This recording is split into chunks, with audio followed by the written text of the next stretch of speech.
All right, there we are. Mike's unmuted. Hello, everyone. It's Sunday afternoon. Yeah, it's a rainy day. Good day, though. Good day to just rest at home and hang out. So give us a quick thumbs up if you can hear us okay. Make sure you hit that like button and make comments away. This is a Q&A, so please feel free to fire away your questions. yeah, what's everybody up to today? Like I said, it's kind of a rainy day here. We've had a stretch of gorgeous, gorgeous weather. But today it started raining, It did. which is okay. We needed it, but we had sunny, beautiful days. Yep. All week, warm weather here in Illinois, and today finally brought us some rain. Awesome. We got people on from Yorkville, that's local to us here. Washington, Michigan, Ukraine. We are, where are you? We are in our newly renovated and remodeled front porch.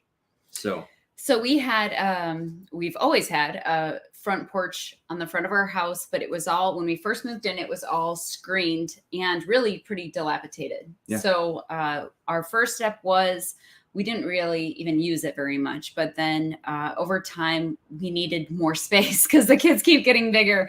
And so we decided, I think, was that last year or 2 years ago, where we tried like making it winter warm or whatever with plastic. Like we tried just kind of like doing plastic over the windows, right, and seeing if we liked it, if it worked as a functional space and all of that, just right, to kind of test it before we dove in and finished it out and stuff. And finally this year, Josh is like, I'm doing it because the plastic needed to be, it's raining here too. So we had to Leslie. We had to beat the weather. So we decided just to get after it. We put 3 5-foot by 5-foot windows that you kind of see behind us off to the side, a brand new front door on, and then which was free from your aunt's house, which was nice because that was a nice expensive door that we got given to us, which was great. Marie painted the 5-foot by 7-foot mural that you see in the background. So I can't get the camera. We can't get it. Yeah, it'll be out of focus. Yeah, so. We'll make everything. Oh, Dara likes your antelope. Why don't you tell that story, since we've never told that story? Yeah. So that was an antelope that I got to go out and hunt in Wyoming with some friends many years ago. So he has made the move with us from house to house. Right. And William desperately wanted. You guys can't see up here too. There's a deer. Yeah. But then, Samuel, the antelope, is back there. And William definitely wanted those hung up in his room here. But our old farmhouse has plaster on the walls. Yes. And so you have to be really, new holes everywhere. Yeah. Yes. Who else? Shout out to all you plaster people if you have plaster in your house. Daryl, an animal did in fact make it, in the room, not in the painting, but he thought that little woodland creatures would look cute down here, but it's too pretty for that. I got to keep it. It looks nice. I named the antelope. I know. Has a name. You got it so that you specify who you're talking to, whether you're talking to Caleb or Samuel. So anyway, what's everybody up to today? This is a relaxed, relax. We didn't come with any agenda, any plan, just hot tea. Yes. I'm drinking peppermint tea. You can't see it. Hot tea and a rainy day and relaxing. So real quick, make sure that you would please hit that like button / thumbs up and all those good things. Big news for a delivery that we took. Anyone who is interested, we have some hats available. They are in house and on hand. So our leather patch hat. You're not going to make it. Will. Oh, there. Will. Okay. Yeah. Oh, there we go. So leather patch hat suit looks really nice. It's really high end. They cost a little bit more, but we like them a lot. I like them a lot.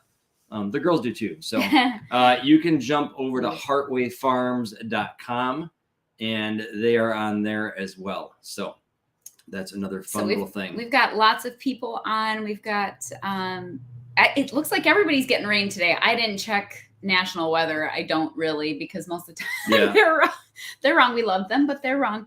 Another quick shout out real quick. Super big thanks. We had someone hit the super thanks and give us a little donation in the chat session. So thank you for that. We appreciate that. That's always a super sweet, big blessing so when people do that. So we have people in North Carolina, West Virginia. Yes, Daryl, the phone works, and believe it or not, it's a phone.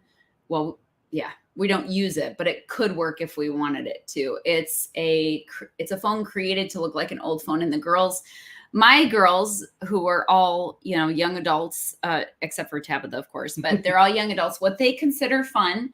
And I'd love to hear what your young people consider fun. But thanks, Rosa. Sorry, I'm distracted by the questions. What my young people think are fun. Well, first of all, in the nice weather, and I'm blessed by this, they like to pick up like their cousin and go to a local coffee shop and grab coffee. And then they like to go to antique shops, thrift shops.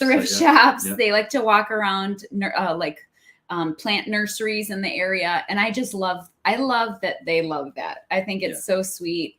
And hello to our northern kind friends in Canada. We have a lot of Canadians, y'all. And we do, for some reason. We do. We have a lot of Canadians, and that's really fun to hear all the different locations and all the different things going on in different parts of the world, for sure.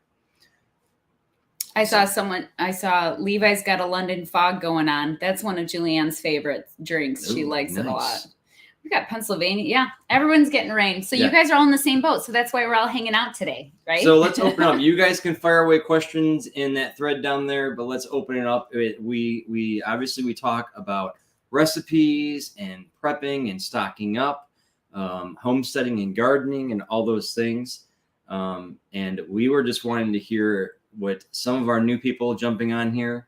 There's some names that I don't recognize, which I love. I love hearing where you're from, and we love to see the consistency in the names because I really do pay attention. I do. Yeah, we do. We read the comments and thank you. Oh my goodness, Daryl. Super fan. Oh my gosh. Daryl's more like family, for goodness sake. Yes. So anyway, and I also want to know it's all the Thanksgiving has settled down in our house. I hosted Thanksgiving on my side. You guys might have seen that already. Yes. And then Josh's sister hosted Thanksgiving on their side. And now we're going into Wyoming. We're about Wyoming. Sorry, I interrupted you. That's all right. I was in, let me think here. I'm going to totally just do a squirrel moment here.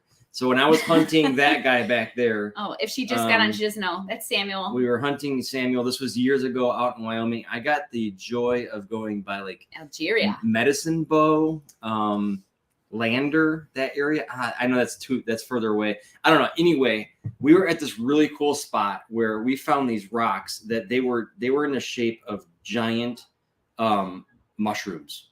They literally had these bases that were, I don't know, they were probably as big as like 4 people around. And then they went up and around and they were tall. Like we had to like lift people up on top of them. So it was really cool. Maybe you know what I'm talking about. Medicine Bow. Yeah. Strong work. Like that place. That was really cool. Out in the middle of nowhere. Wyoming's on our list. There's so many places, you guys, we want to visit. If we could, I would totally drop everything and do a year-long road trip. The kids want to go. We want to come visit all of you. No, we want to make it around. There's so many beautiful places even in the United States that we'd love to get out of the States too. But we got to start, it's easier to travel in the States with 8 people because you're driving versus flying. It's very expensive to fly our family.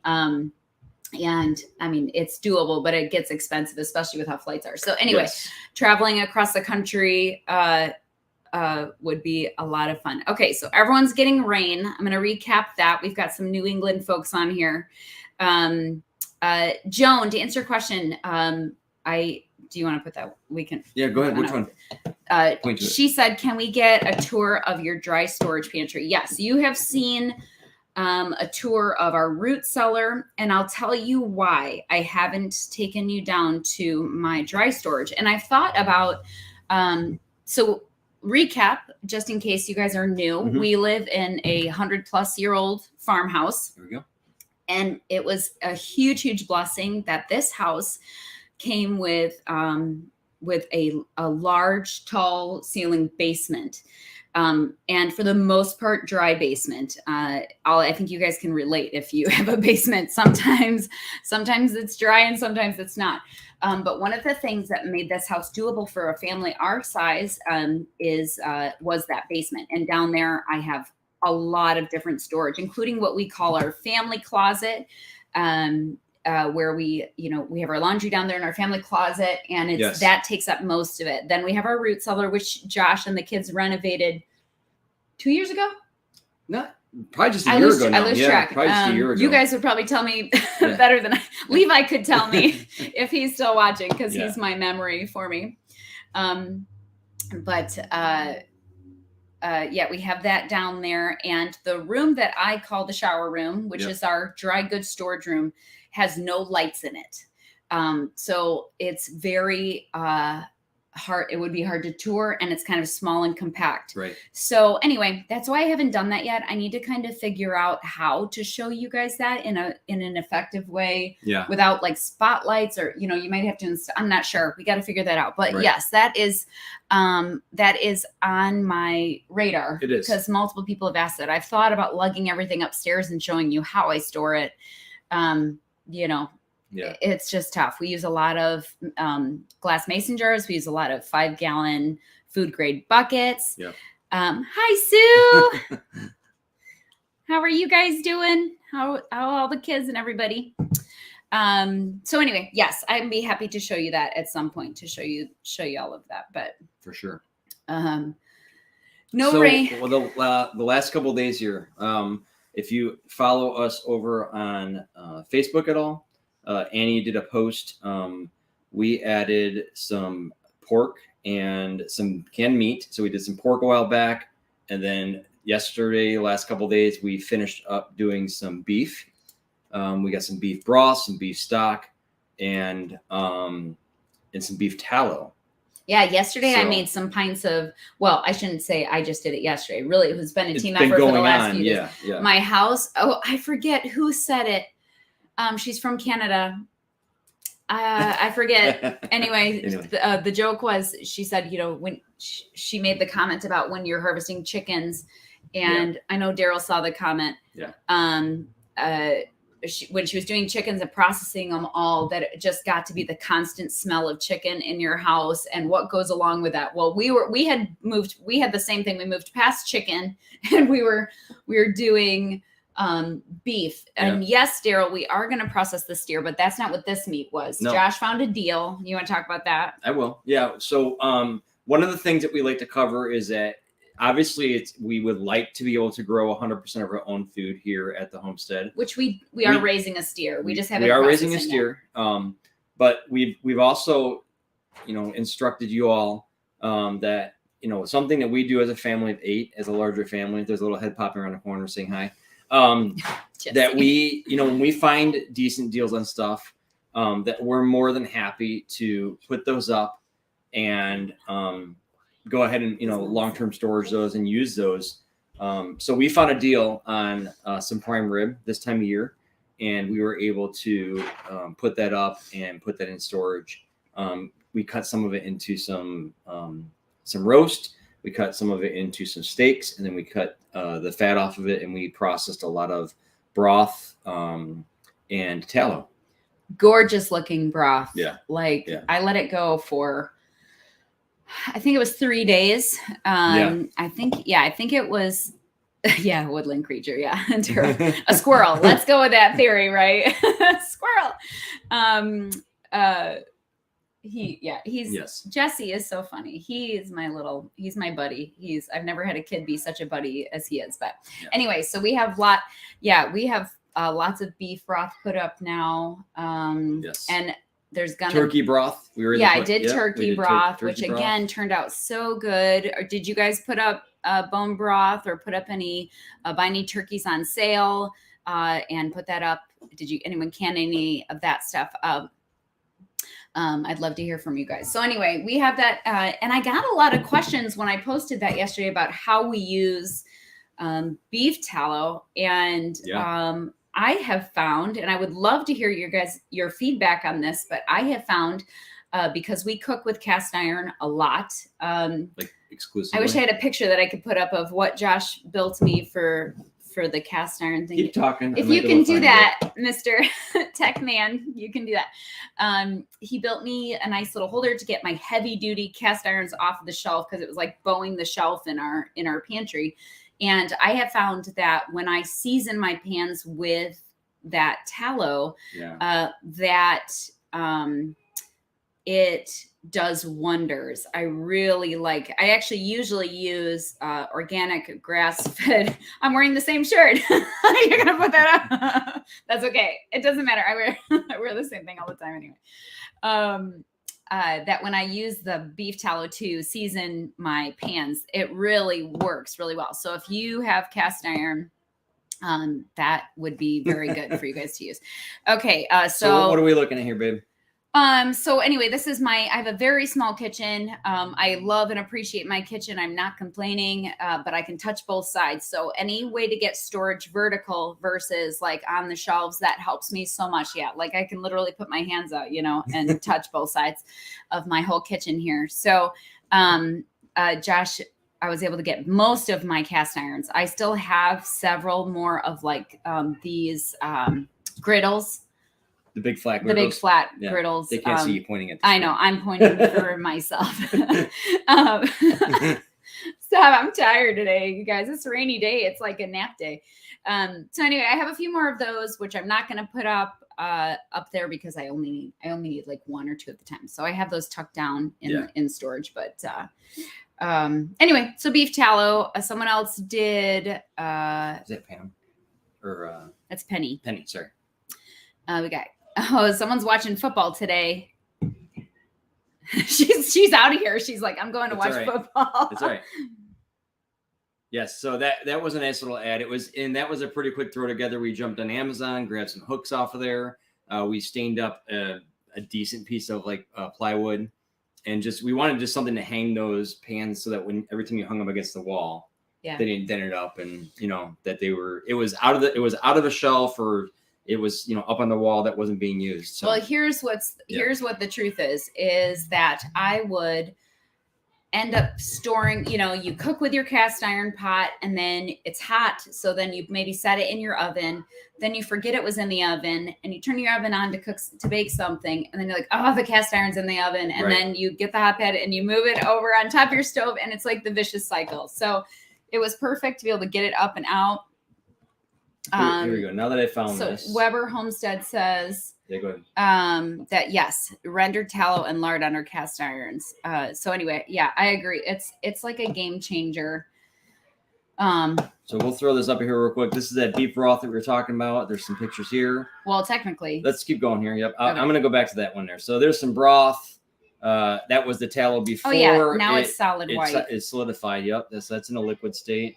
And then all of that stuff being pressure canned in our Presto canner. So let's go back to this one real quick. While you're searching, Lauren J. We love fried potatoes too. I call them, well, if we're doing the same thing, which I'm curious, I call them smashed potatoes, where we put them in the fry pan in butter and garlic and deliciousness. What do you do for your fried potatoes? Let me know. With the lard. Yeah. Or with the lard. Yeah. Usually I cook it in, I tend to start with tallow and then I add butter because why not? Right. So the picture I've got up here for a reason is we have had other people ask questions about this, and obviously you can't feed your dogs. Hi, Natalie. Cooked bones. We don't want to do that, right? Cooked bones can be bad for your dog. They can get wedged in there. They can get stuck in there and all that good stuff. However, once you process your bones so much that you've extracted everything out of there and you're left with what basically ends up being a bone meal or a bone mash, we take all of the extra trimmings that have little pieces of fat and gristle and like micro pieces of bones that we can't get sifted out of the meat, and all the leftover meat crumbles. We put that into a blender, put a little bit of water into that, and then blend that up into a phenomenal smooth bone meal for our dogs. It's a great way to give them extra nutrients, extra vitamins and nutrients. And some people include that into their personal diet. You can use it on certain plants. Yes. So we're not opposed to any of those things. This is just what we choose to do with the important part is it's not bone meal from the store. It's not processed white powder. This is our raw product from our stuff. So anyway, just to give you an idea, that's what we're doing with that right there, is that those bones are the point of where you can almost... No, you just, they snap them in half. You can smush them in half. And someone was asking me, can you really do that just in a regular old blender? And Josh tested the theory, and I was nervous at first. I'd seen other people do it, and... I used Annie's regular old blender. Yeah, I'm like, thanks a lot. No, so what you do, when those bones have been cooking for days, so they 48, are, like... 3 days plus. And so they are super duper soft. Yeah. And what I did yesterday was I took out all the bones and broke them into small pieces, and then put it in the blender, filled it up halfway with water. And then I selected the button, that is like the ice crushing setting. Yeah. And I just do that like 3 times. Just pulse it down. Yeah. So Daryl, how much do I give to the dogs? Is that what you're asking? How much do you try to give at a time? Yeah, I think it was it. Correct me if I am misunderstanding the question, but so with the dogs, we still feel okay. So real quick, we feed them kibble, we feed them raw food, we feed them. If you guys have seen any of our chicken processing videos, we actually feed them raw carcass leftovers that we're not using. The feet, the heads of the chickens, raw, uncooked. Yes, raw, uncooked products. They're carnivores. they will eat that, and they do fine. And we've done that from the beginning, so we haven't had issues like even our puppies that we just went to new homes. They would get raw meat all the time. So they were all used to it, and they can process it just fine. So, now Daryl, did you give her the actual whole bone, or did you crush it up? I'm just curious about that, because we have not gone the route to actually give them a bone, but when we give them the bone meal, I give them like, I don't know, like at a time, 2 cups each, 3 cups each. And we've never had an issue. Meal in with their food just to give it some more, more of the vitamins, texture, nutrients, and, give it some, it's so they're not just like trying to slop up a soup. Right. Essentially. Because it's all liquid. Thank you, Linda. If you just got on here, this is our front porch that Josh and the girls just renovated. Marie did the mural behind us, which is huge, even though it looks small to you. It's big. Marie painted the mural behind us. And so this has turned into an office space / toy room. You guys, those are like the kids' toys and stuff in there in the bins and different things. Yes. Half a cup, not what I expected. Okay. Yeah, we just throw, it just mix it in with their food. We just keep on. Yeah, this is completely, I should have taken a picture of it, completely liquid. It's literally can pour right out of the blender, and it's almost like a really thick soup for them. Okay, so enough where you can just pour it over their kibble or whatever. Let's do this for the mural. Michelle. This is the mural, probably more focused and up close from so you guys can actually see Marie. My very favorite trees are birch trees and sycamores, but birch trees. And so Marie did this gorgeous mural. So that is a 5x7 wall behind us. It's 5 foot tall, a 5 foot tall section by 7 foot wide. And Marie did that all with oil paints. She spent like $100 in oil paints. That's okay. It's so pretty. But it is a pretty piece of art that she was able to totally do by hand, and add some color to the backdrop that you all are seeing behind us there. So that adds the nice little depth of forest behind us. Yeah, I like it. I like it. So yeah, like despite I said, the lack of forest creatures, yes, as requested.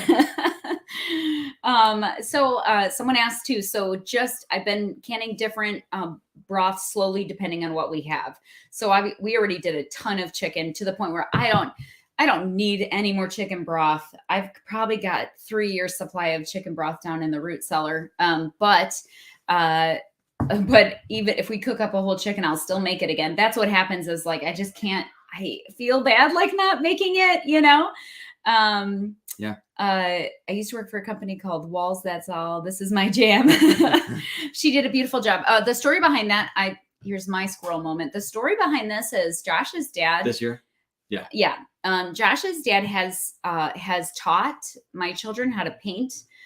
He is a very gifted painter and has taken the opportunity and the time to teach them how to paint and you know, it's really fun. It's special time with grandma and grandpa, and especially with grandpa, and they just create the most beautiful things. I'm like always, you know, shocked at how good of a job they can do. And it's so fun because I do not have that skill. That's all grandpa teaching them and them coming up with their own creativity. And it's gorgeous. So anyway, so that's the room that we're in. We're in the front porch that is newly renovated, which has become an office space. And maybe I'll share some pictures because I can't take the camera in there, but our office was technically in our dining room.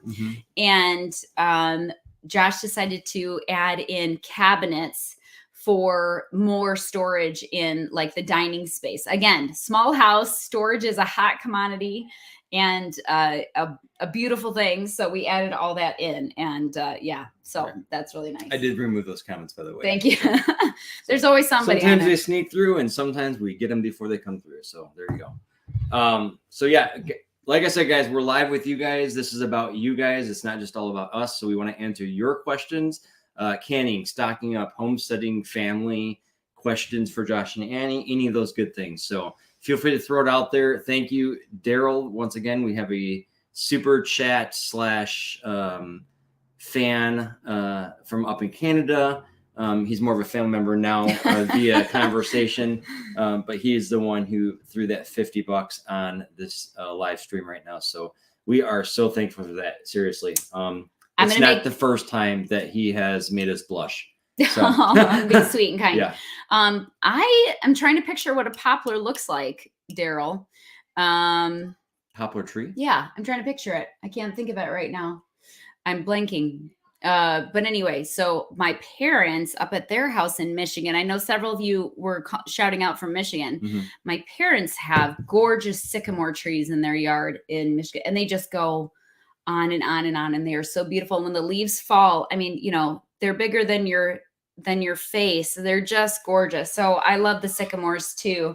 I'm sure my parents don't necessarily love picking up the leaves from those the sycamores. We have giant sycamores around here too, but they're by a lot more of the waterways. I have never seen them. I mean, at least you drive past them all the time. Probably. Yeah. I just don't. I'm not up close to them like I am at mom and dad's. They're giant. They're huge around and giant. So people have been asking about what we're doing for next spring, what we're setting up for next spring. Nothing. No, that's fake. That's fake news. That's fake. No, that's not how Josh rolls. We're doing. It would be hard to put an exact thing on that. Honestly, we still have to get garlic in the ground. Yes, we're going to get garlic in the ground before our ground freezes.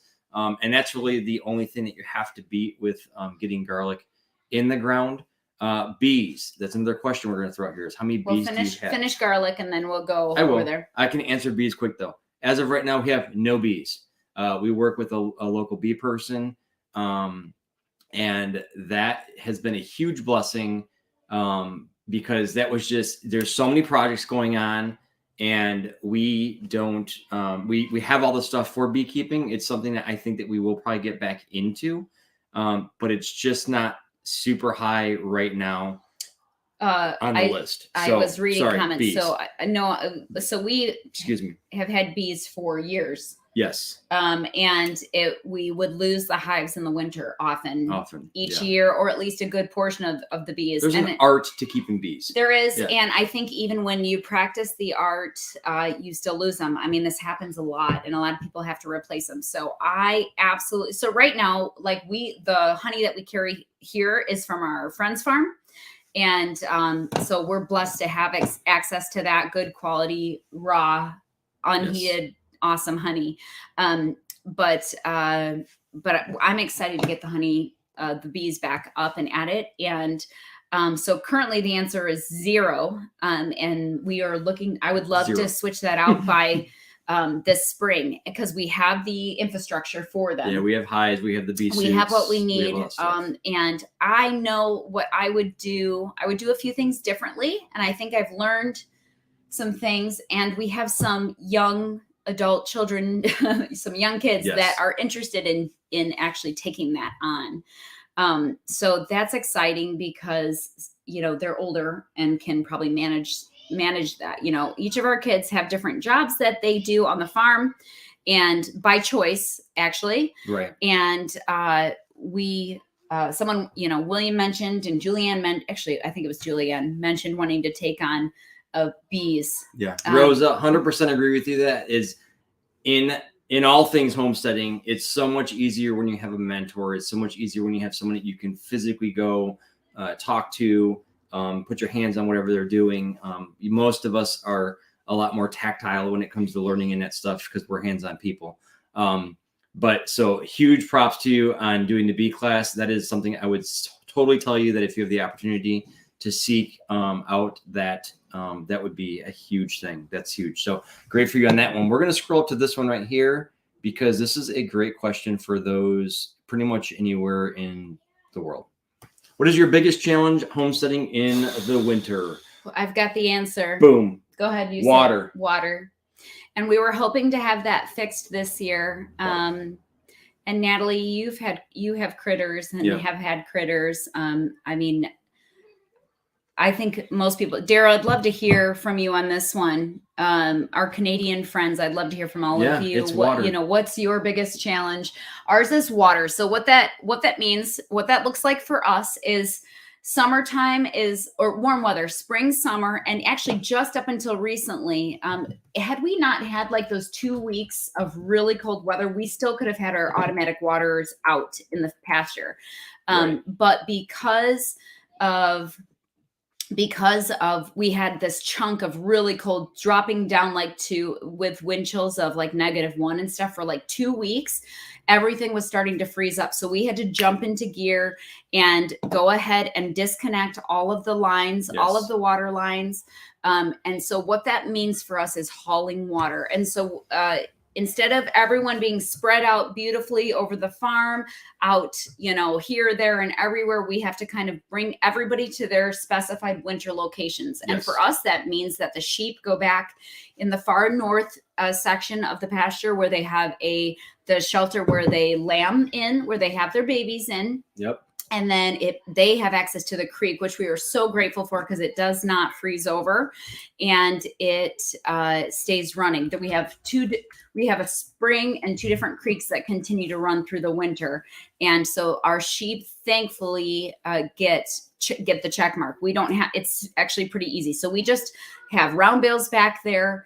And they are pretty set other than us walking out there and checking on them. Yes. So the sheep aren't the trouble. It's the chickens.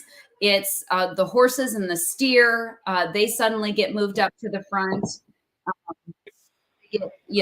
So they get moved up to the front where we can access, them easier and all of that. And so suddenly having automatic waters that just fill up anytime they take a drink, that goes away and you are hauling water by hand. For sure. Okay. So there are a couple questions here. Let us catch up here real quick and scroll. So someone asked, how big is our farm? We currently live on a farm that is 14 acres and we have rabbits, a lot of chickens, ducks, a steer that we're raising for beef. A bunch of Katahdin hair sheep right now. A lot of Katahdin hair sheep, which we are looking at thinning the herd. Yep. We always harvest the boys, but they're doing exactly what they should be doing. They're growing healthy and strong. They're reproducing healthy and strong.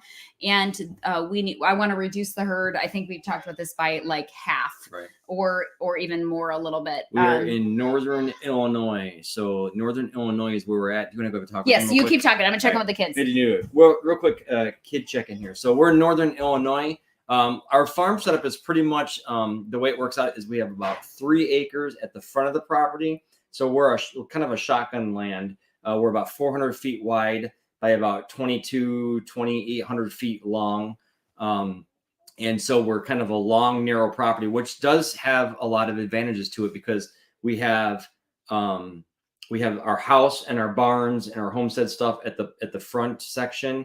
We go into a pasture space for about 7 acres, and then we go back into what we call the park space / creek area, and that goes down into like a ravine area or a lower area where we have fresh water flowing 24/7, and we have the sheep hut back there that has access to that. So 14 acres. Technically speaking, when it comes down to like stocking and all that stuff for your animals, if you're not rotationally grazing them, we probably only should have about let's call it 15 or so sheep on the land. Another question we can roll right into. Thank you for firing off them questions. We have been actually homesteading here at Heartway Farms for 5 years now. I'm going to throw a shameless plug out there. We have an awesome introductory video. It's about 30 minutes long. It tells our entire story. If you go to Abundance Plus, we can throw a link up here. But Abundance Plus is a commercial-free paid membership location with Justin Rhodes and the who's who of homesteaders that are over on that platform. And there is a full introductory video on there that was done really, really well by our editor, Levi. Put together a great video that shows a great overview of the land, all of what we're doing here, our hearts, our intention, and how we operate as a family. So 5 years of homesteading, but there were many, many, many years leading up to that. Where we had chickens, we were practicing rabbits, and all that we had stuff. Bees, we did all of those things. So we just kind of gave up and started homesteading where we were because that's just what we had. Sometimes it's just good to just dive in and get started. And we started with rabbits in a neighborhood, in our backyard, and added on chickens and went from there and just slowly started. Before we had our own chickens, I would buy farm fresh eggs from another local farmer who did that sort of thing. So anyway, it's just start where you are and start small and do all of that. Pamela, yes, we do have t-shirts for sale at heartwayfarms.com. So I'm pretty sure I got to picture it right now. Josh could pull it up. He'll give you the link. But if you go to heartwayfarms.com, I believe it gives you the tab that says. Yeah, let's just do this real quick. I got the option to do this, so let's do it. I'm going to share the screen with you guys. So heartwayfarms.com is right here on the screen. And then you have the Shop Now tab, and then you have the farm clothing and merch link. So we use a platform called Bonfire that does a kind of a print on demand type of thing. It saves us the upfront overhead of carrying all those shirts on hand. So you can get over to Bonfire here, and that will direct link you over to there. Thank you guys for asking me these questions, because if you don't know where we're at, then it's hard to find. So heartwayfarms.com, that's HEARTWAY farms.com. And this should load. Here we go. So we got a whole bunch of stuff here that Maria's made a bunch of. She has a lot of siblings that make special requests. Yes. But Marie has created the shirts. And so that's where they're located on there. Yeah. So that's kind of a fun thing there. So that is the heartwayfarms.com. And that's the t-shirts. And then the other items that we have on our website, like Julianne, are truly things that we use and make here. Most of it's stuff we either use or we make like consistently. And so Julianne makes homemade soap from scratch, which is amazing. And it's what we use here, a lip balm, gold lotion, which is my favorite lotion, and something, I don't know if she's going to offer it on the website, but something I had Julianne start doing. Actually, it was a customer who's like, hey, can you start putting patchouli in your gold lotion? I was like, that sounds amazing. I'm going to start doing that for us. And I love the patchouli scent in the gold lotion. It's a little masculine, but I really like it. Yeah. You're Anyway, trying to make your crusty bread, right? Yes, like it. Julianne has crusty bread going. She's got her sourdough version of our crusty bread going right now because we, of course, with all that turkey broth and turkey, we made turkey soup, and so we're gonna have that for dinner tonight and have some of that crusty bread. So that is a staple in our house. We love it. Maddie, we're so glad that you found us. She said she's a new sub. Yeah. And favorite thing about homesteading. And are you Christian based? And she's a new sub, so that's really exciting. Yes, we are Christian based. That's a good way to put it. There you go. And I'm sure that will come out as you watch more of our videos. Favorite thing about homesteading. I think I have an answer to that, and I would love to hear any of you guys who have a homestead. I would love to hear that as well. Yeah. My favorite part about our life, and homesteading is obviously a big part of that. My favorite part about our life is that I have my family with me all the time. We've homeschooled our kids from the beginning. Not because I'm scared to send them to school, just because we have the opportunity and might as well do it. And I love, here, do you want me to help you? No, I got it. Okay. Go ahead, keep talking. So anyway, I love having my family together like all the time. So we do a lot of things together. We do, we do chores together. We do school together. We do meals together. We hang out together, and it's like the best life. And I'm so thankful for that. And it's hard work, but I think it's good work. You get to spend quality time together. And it's a beautiful thing. So that's my favorite part about our life, which includes homesteading. And I hope that answers your question. Anybody else have any questions for us? I got it. It's right there. So what else is everybody up to today? I heard, obviously we were hearing where everybody's from, and we love that. It's a rainy day in Illinois, perfect to stay inside and chat with all of you and hang out. What else is everybody up to? Oh, someone asked about rabbits. I'm getting in here. Yeah. It was up a little bit ago. I lost it somewhere. I think it was right. It's right down there. Okay. Lisa. Okay. What kind of rabbits do you have? My husband and I are just starting. We have a silver fox trio. That's fun. Where do you live, Lisa? Are your rabbits still having babies right now? Yeah. Let me know that. Ours are kind of done breeding for the year.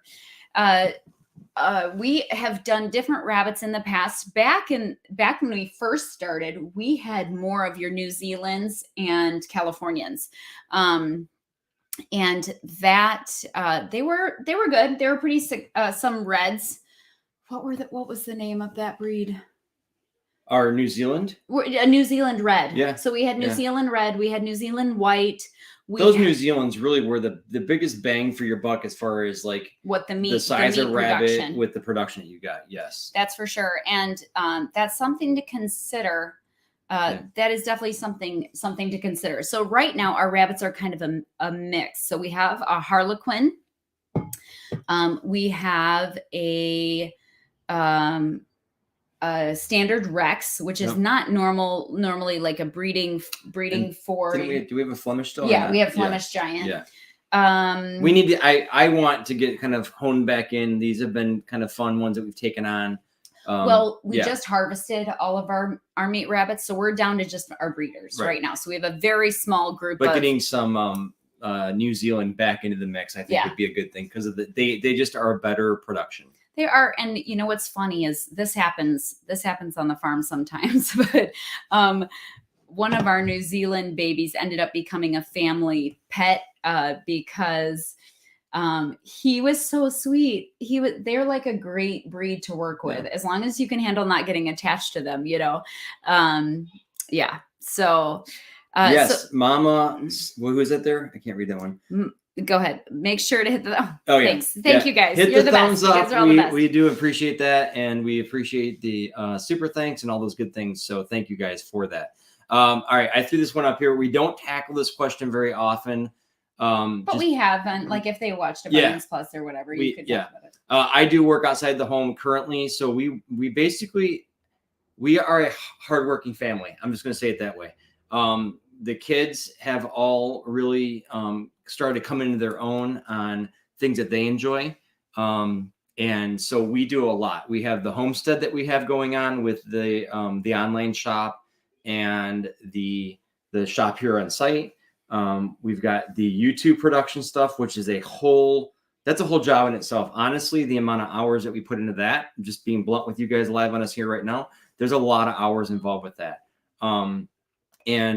But one of our passions is that we really, really, truly enjoy the local community, the local family that we've got, the broader family that we've created here with the YouTube channel and the other content creation. And I'm getting at the answer here. Sure. But the biggest thing that drives me in this is I absolutely have a passion for education, teaching, having something that our kids can really put their hands on and just grow into different things as they have a desire to. And this has been just a God-given opportunity for us to be able to inspire hope by us living our lives in front of you guys and sharing the knowledge that we're gaining along the way.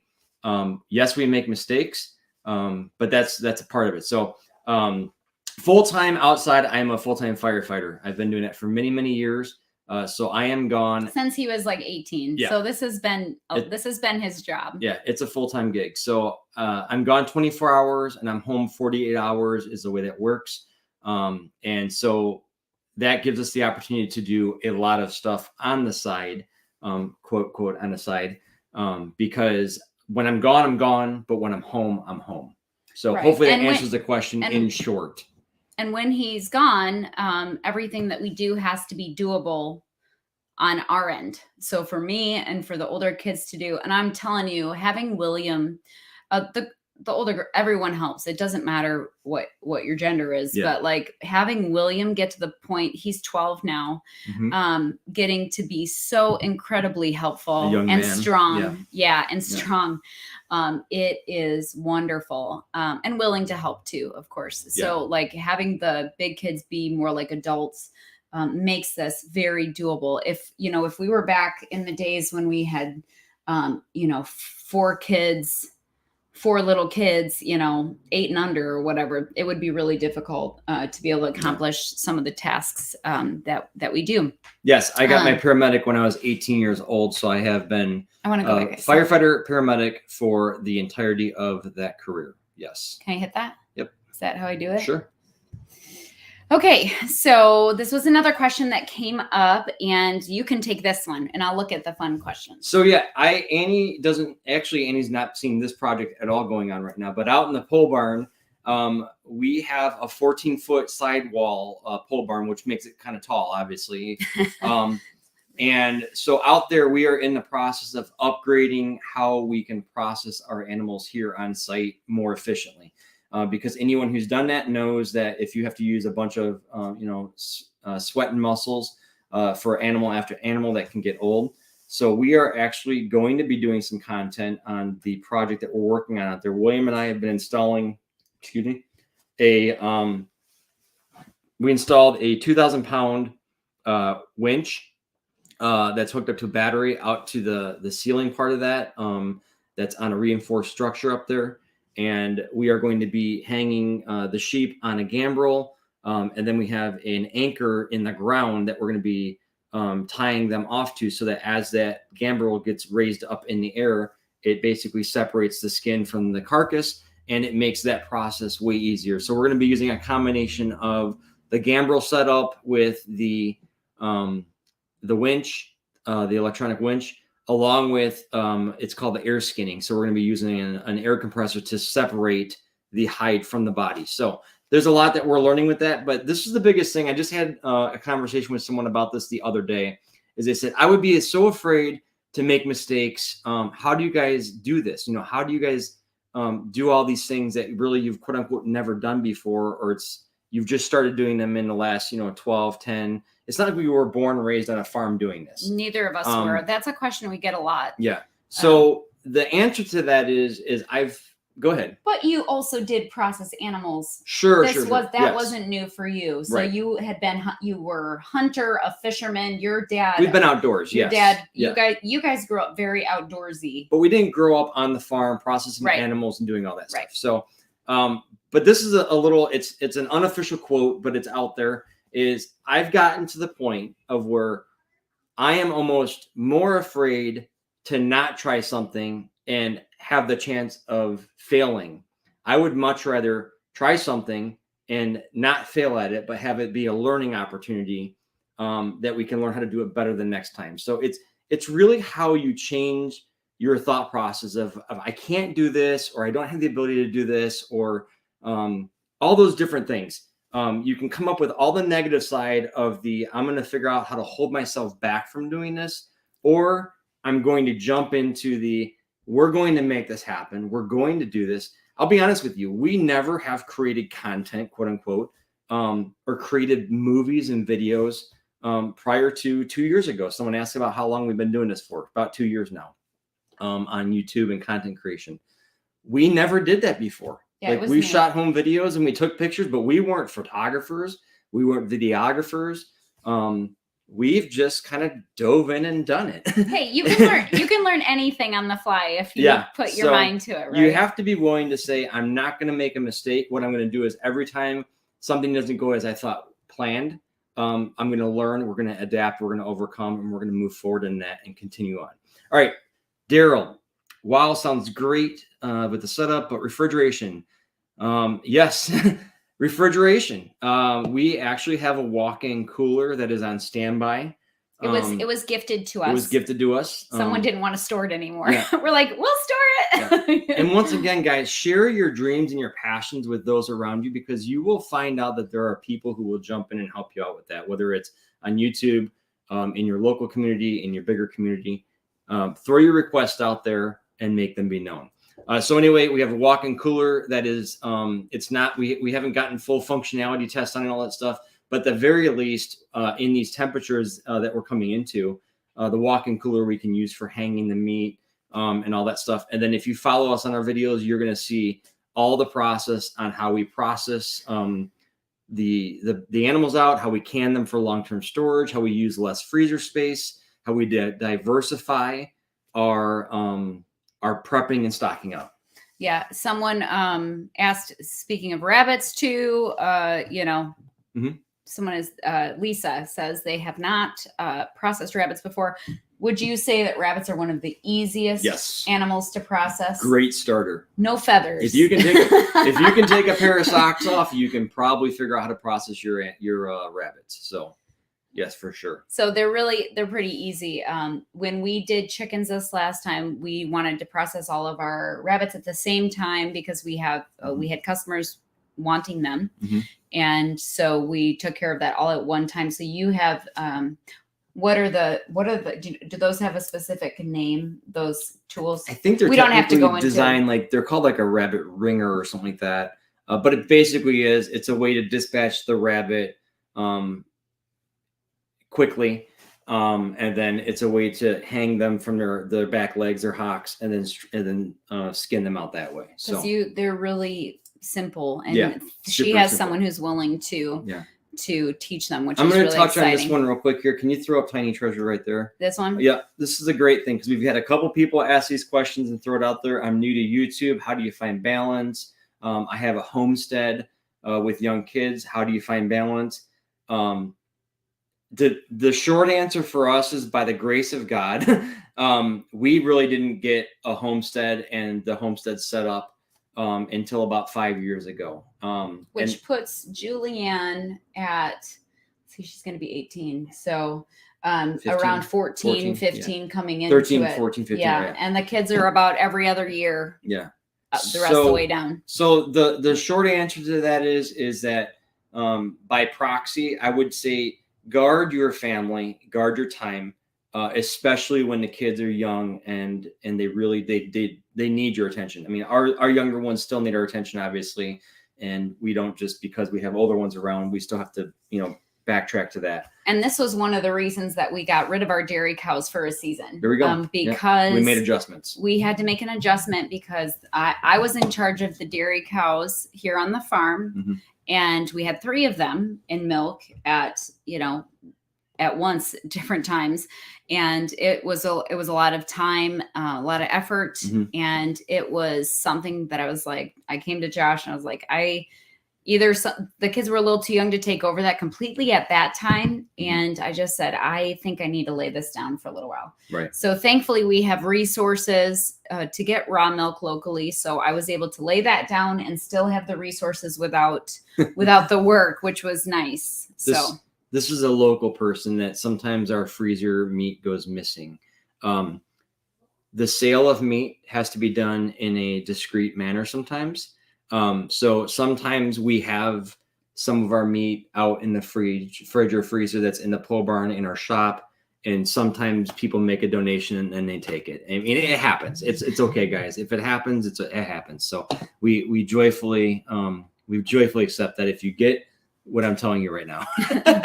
Richard, I'm not going to store my meat in your freezer. Sorry, I'm not going to do it. Okay, back over the rabbits, just in case someone missed this. We've had different rabbits in the past. I'm going to tell you what we recommend. We recommend New Zealand whites. Yep.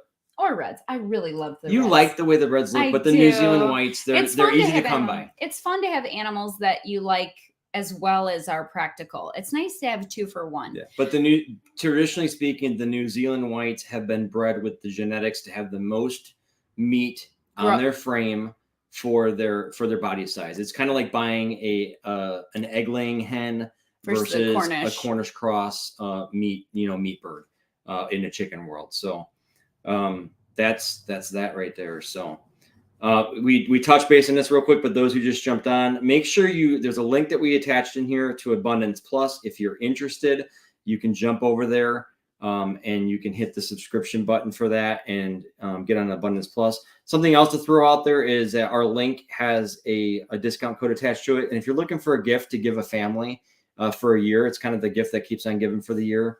You could buy a subscription for someone, and then you would pay for the year on there, and they would have it for the entire year to use as a little gift there. So the other thing is, I'm going to throw the link on here in a second here, but ForJars, our canning lids, they're offering like upwards of 40% off right now if you use our code along with their code that's up right now for a discount. And we have totally been enjoying the ForJars canning lids.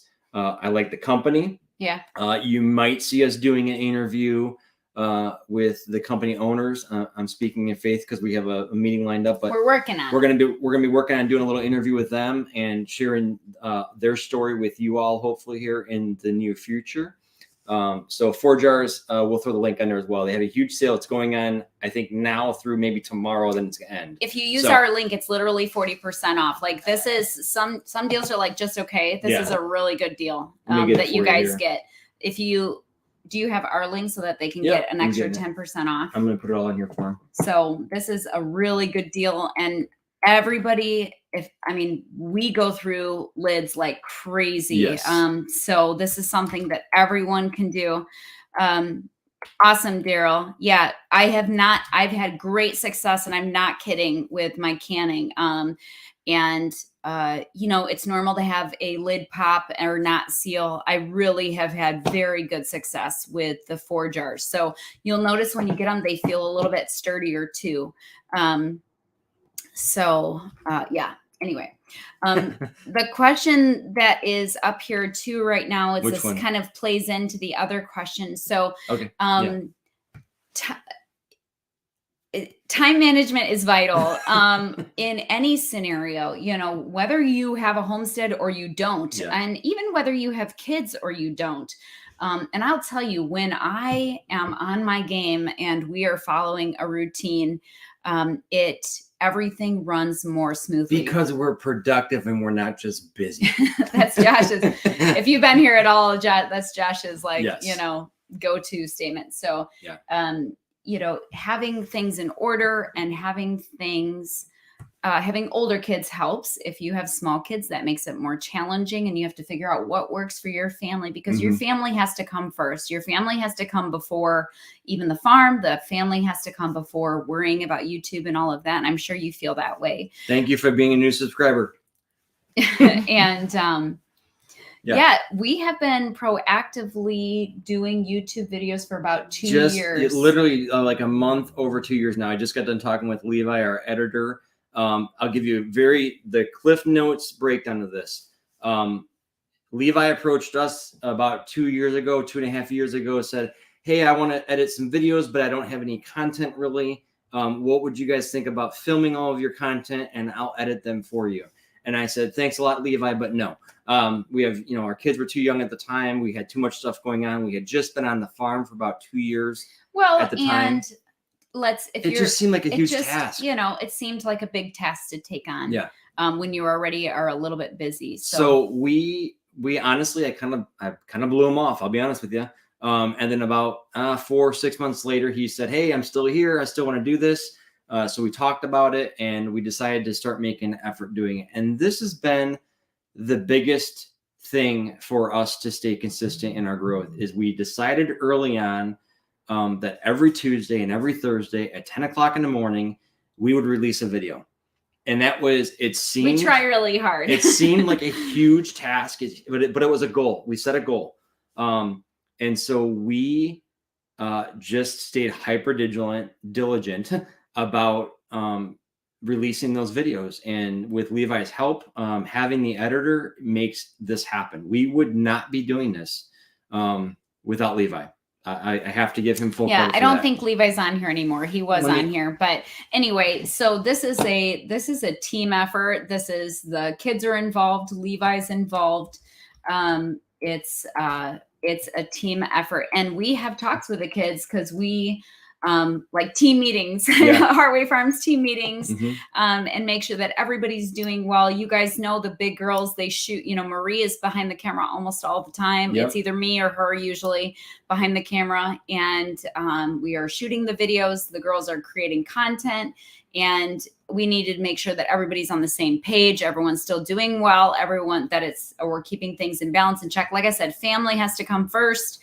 And keeping those things in check are vital. And so we're technically babies in the YouTube world. And we're just blown away and over the moon about how sweet and kind everybody has been. Yes. And how just generous in their encouragement and different things like that. So if you guys continue to watch, we'll continue to share, for right now. So I was going to find a picture, but I can't. So I'm not going to at the moment. Yeah, don't worry about it. Yeah. So anyway, that's the short story with that. Is we've been doing this for about 2 years now. We've just been super blessed. I know a lot of people, they claw for years to get over the first 1,000 or a couple of thousand. But I think just, the Lord has blessed what we're doing. He's given us the grace to have the grace to manage our family, our jobs, our stocking up and homesteading and all those things in the process here. And we've just been able to share our hearts and our dreams and those things along with you guys along the way there. So having a passion for doing that.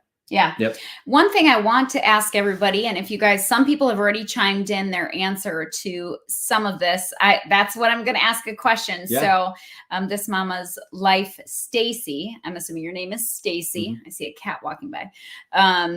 She said she enjoys watching the food hauls. Obviously we are going into winter, and winter on the homestead, yes, you still have to do all the same things, but your content tends to change a little bit. We do lots of recipes. Yeah. Yep. Anyway, I want to hear from you guys what you appreciate, what you want to see coming up in videos this winter, because we're happy to do this as a team and show you guys what you want to see. I know that people want to see my dry goods storage, and I addressed that earlier. We're working on lighting and storage down where that is. I've shown you my root cellar. That's easy because it's organized and it's easy to see since you put those very bright lights in there. But I want to know what so I can see if in any other comments. I want to see what you guys like to to check out the channel. Yes, thank you. Oh, thank you so much. Yeah, no, seriously, we have over 250, I think, plus videos now. We have stuff fairly organized for you as far as cooking from your root cellar, your stockpile, recipes, the stocking up, the homesteading. Like I would say, I mean, really, if you broke it down, because like I said, we're just speaking with you guys right now.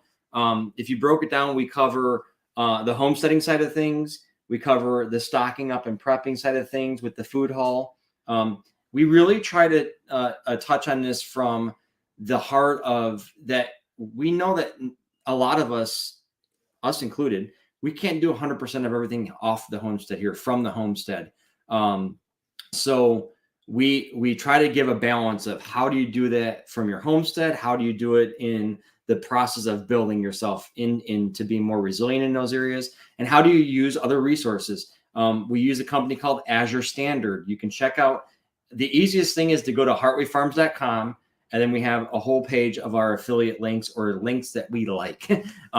So stuff we like. Azure Standard is a great company for using that to supplement with. Country Life Naturals, great company for dry goods and buying those things. And these are companies, you guys, that we actually use and like. This isn't, we're not just pushing them for $1. No, that's not cool. So these are people that we support, that we order from consistently, that I go to Country Life Naturals in person. That's I would love me some prepping food storage stuff. Yes. Someone said more cooking from the stockpile. I can totally do that. Those are obviously unrefined videos, as long as you guys don't care. Those are just what I'm seriously making for dinner. There is a question here from Daryl. I don't know if you want to talk to him or about draining the holding tanks from the spring and all of that. Here, let me get this one up here. Daryl says, did you drain the holding tanks from the spring? Are you, yes. So we drained them. We went ahead and drained the tanks. We actually disconnected the pump that's out back because we're not winterized yet. I wanted to preserve that. The RPS solar pumps that provided that equipment to our farm here for us to kind of play around with and figure out. That was a huge blessing to us. Yes. I don't want to squander that. So we actually pulled that. That's nice. We actually have a whole phase 2 that we wanted to get to doing this year. The weather changed on us, and we just had some stuff fall behind as far as schedule goes. Life happened, and we had to put our family first.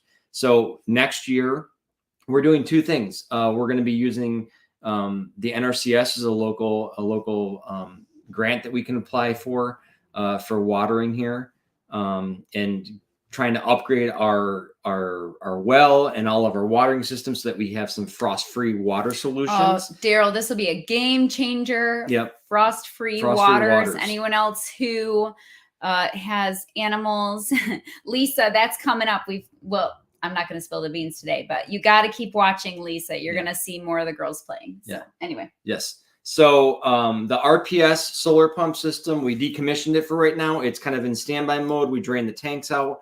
We're preserving that stuff. But we have some big plans. Someone asked, I have to circle back to the question that was earlier on, is what are we doing and planning for next spring? Water is all about the farm here. Watering our plants, watering our animals, watering our pasture, which we've never been able to do. This is exciting. We have a pasture watering system that we're working on as well. So there are a lot of good things that are in the works here. But it just takes time and energy. And there's only one of Josh and and the family that goes on here. But Annie touched on a great thing is, and all these things go back to this, is you have to keep a focus on your family, and you have to pay attention to who needs what, as far as, how are they feeling? Are they into this right now, or are they wanting to move into something different? And give them the liberty to grow and develop in those things. So because you might be the best homesteader out there. You might be incredibly efficient at raising your own food and growing all of your own food, but then your family's falling apart while you're not succeeding. Then you have to keep the first thing. The first thing, we've said this before. Keep the main thing. And the main thing. yeah, keep the important things in check. And, you know, educating my kids at home is very important to us. We don't, you know, we do school here. We use we know there's a real life out there. I know someone made the comment. So we they're very involved with the very real life out there. Our family is very involved with our local community and our broader community. Yeah, we get occasionally you'll get a snarky comment about homeschool, which does not bother me at all because I do not care what they think. But in those particular you know, situations, I don't care what they think. And, you know, someone made the comment of, why would you homeschool? There, you know, there's a real world out there. And I'm like, yeah, I know. That's exactly why I homeschool, because there's no reason to not do that right now. We have the ability to do that. When I went to college, I started in secondary education, and, you know, I went and spent some time in some local high schools in nearby towns.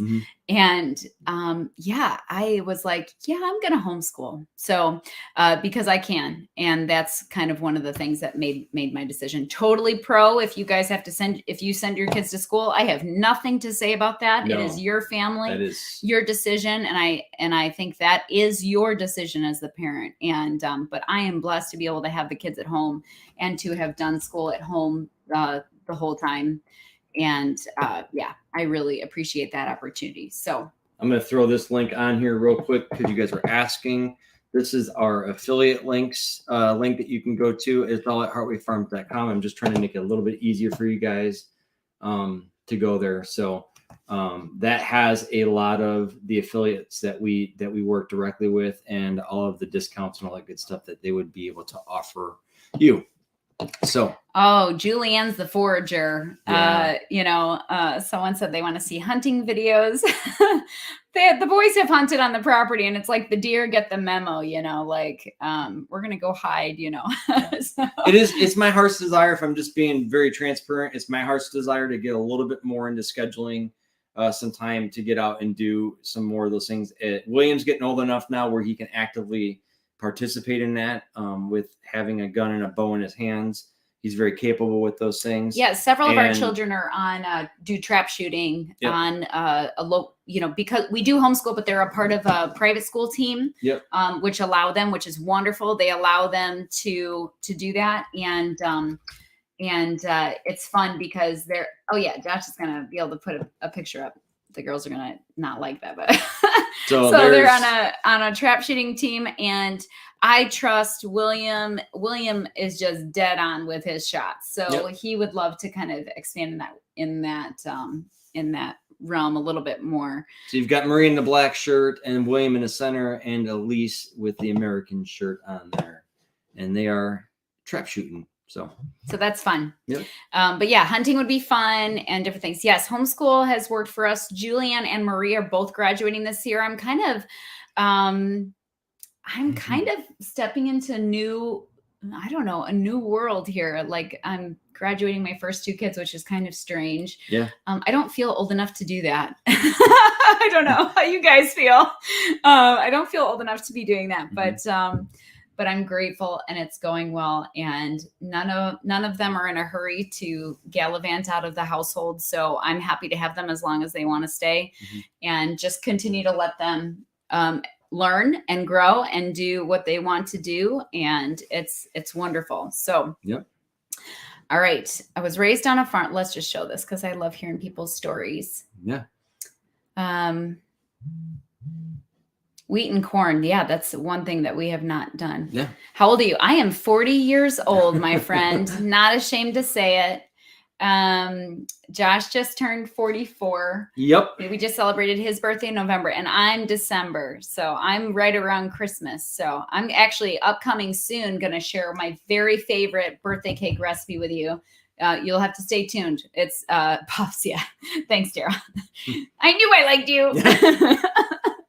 We're sharing my very favorite red velvet cake recipe coming up soon in a couple weeks with like Christmas showstopper dessert recipes and stuff. So stay tuned for that. But anyway, I make that for my birthday every year, and it's Yeah, so that's so fun. Annie and the girls are putting together, like, she just let the cat out of the bag. It doesn't matter. You guys are going to watch. You're going to see it. Showstopper. She's doing, is it 3? I think 3. Yeah. 3 of the top Christmas desserts that we like to go after. Yep. And coming out soon, like in the next few days, you're going to start seeing, I think, 3 of our cookie recipes as well. There's Jules and Marie and Marie videoed the whole thing. Yeah.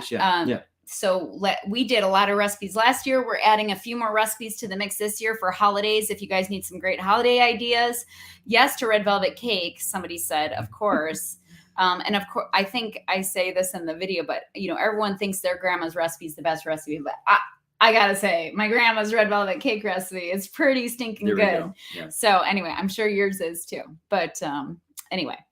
All right. Any final thoughts, my man? No, this was great. I was looking back at it. It's been maybe even like 2 months since we've been on here live. Life has been busy. I know, busy. Yeah, busy. We did this full remodel of this little room that we're sitting in here. It's our front porch that is enclosed. And so that's what you see here. People were asking if you're just getting on. That's Marie's mural that she painted back there. And so, yeah. Awesome, Rosa. Thank you. Hopefully they gave you the full discount there. Yeah. So. Give me your feedback. We have been so happy. I actually just got more for us to use. So like I didn't just use them, once or twice. Like we're using it through the whole canning season and have had great success. Yeah. It's been going on a year now of us using them. Yeah. Like I said, if you just jumped on, I'm hoping this is just a little bit of insight here. I'm hoping that we can get the ForJars owners on for a quick interview, kind of just their story, what they've got going on, because I love knowing who we're working with and even like the products that we're using, like, what's their story, and all that good stuff. So yeah. So ForJars links, like I said, check out all of those things. We're just trying to let you guys know the resources that we use here. So check out the videos and make sure you hit the subscribe button. Give us a thumbs up. Thank you for those who gave us, what are they called? The super thanks. You guys are way too sweet.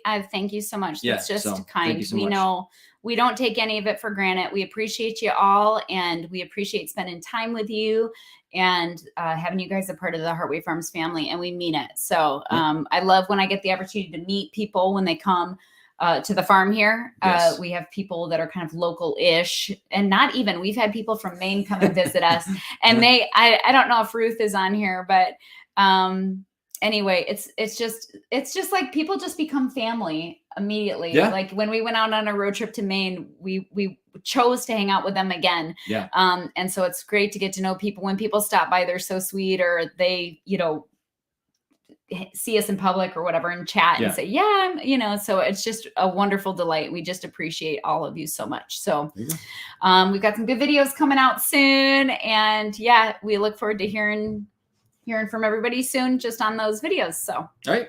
You guys have a blessed night and get some rest.